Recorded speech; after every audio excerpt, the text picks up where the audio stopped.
It had been a long day, and I was thoroughly spent. So I asked the Lord if I could please go back to heaven and see more of Brother Mike's home. After a few minutes, I was walking down Heart Dwellers Lane in heaven. It was a beautiful day, and the bright light from God's glory made everything sparkle and shine, especially the streets of gold and the somewhat translucent mansions. I heard a voice say, "Go left, and when you see a rise in the land, stop at the first building you come across." I was intrigued, to say the least, so I headed in that direction. And when I came to the building on the rise, I saw Brother Mike. I was so happy to see him. He said, "Hey, sis, good to see you. Come on in." And he greeted me with a big bear hug.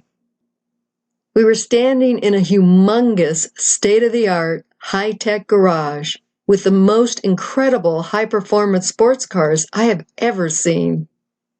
Mike's garage had hydraulic lifts in it, and he could move up and down or side to side one or several cars at the same time. He sat down at what looked like the helm of the Starship Enterprise and reminded me of Mr. Sulu on Star Trek, the way he was pressing and moving around all the colorful buttons, knobs, and hand grips. He certainly knew what he was doing. I asked Mike which car he liked driving the best. He said, "It's really hard to choose because sometimes I just think about racing a certain car and boom, it shows up in my garage." Just then I spied a stunning pearlescent white Lotus Esprit, and reading my thoughts, Mike said, "That's one of my favorites too." I looked around and said, "What's up with the antique Bentley in the corner?" It was black with red velvet interior and had beveled etched glass between the front and back seats, with a small glass vase to hold a red rose back in the day. Mike grinned at me and said, "Oh, that old thing? That's my dad's." We we both started cracking up. It was so funny the way he said it. Then Mike said, "Beth, I got a pretty big racetrack. Want to take a car out for a spin?" It sounded fun. The track was so vast and went over rolling hills, over lakes, under waterfalls, through the desert, and even into space. I jumped into a royal blue sports car and Mike's was crimson red. We hit the pedal and off we went flying over the track. At one point, our cars went into clear glass tubes underwater, and we drove past large stingrays, sharks, whales, dolphins. You name it, it was there. I felt such euphoria and exhilaration. I didn't want it to end. Then we finally came to a stop, got out, and Mike said, "I want to show you something." We walked to his house, more like a mansion, and upon entering, I saw a gorgeous home.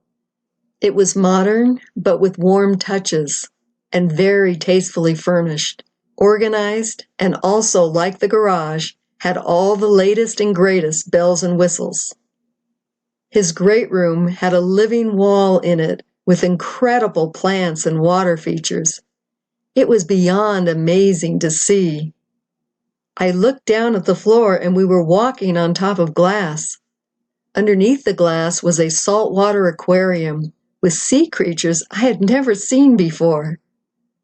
Brother Mike was calling them by name, and one large crab he called Sykes because it was missing one of its pinchers.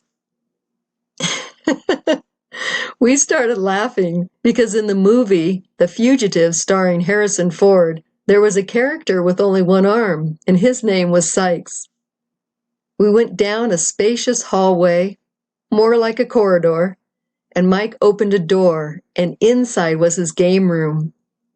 My eyes could hardly take in what I was seeing. There was full-court basketball, a few lanes of bowling, billiards, air hockey, foosball, pinball machines, arcade games, and on and on. Mike said while pushing a button on the wall, "Thirsty?" Without responding to his question, out popped the best-looking strawberry watermelon lemonade I had ever seen. I started to take a drink, enjoying immensely the delicious flavor, and just then came out of the heavenly experience. Bummer. I want to go back. Heart dwellers, I hope you all are enjoying these trips to heaven. They are so uplifting and encouraging, and give us all great hope in an eternal paradise with our Lord God.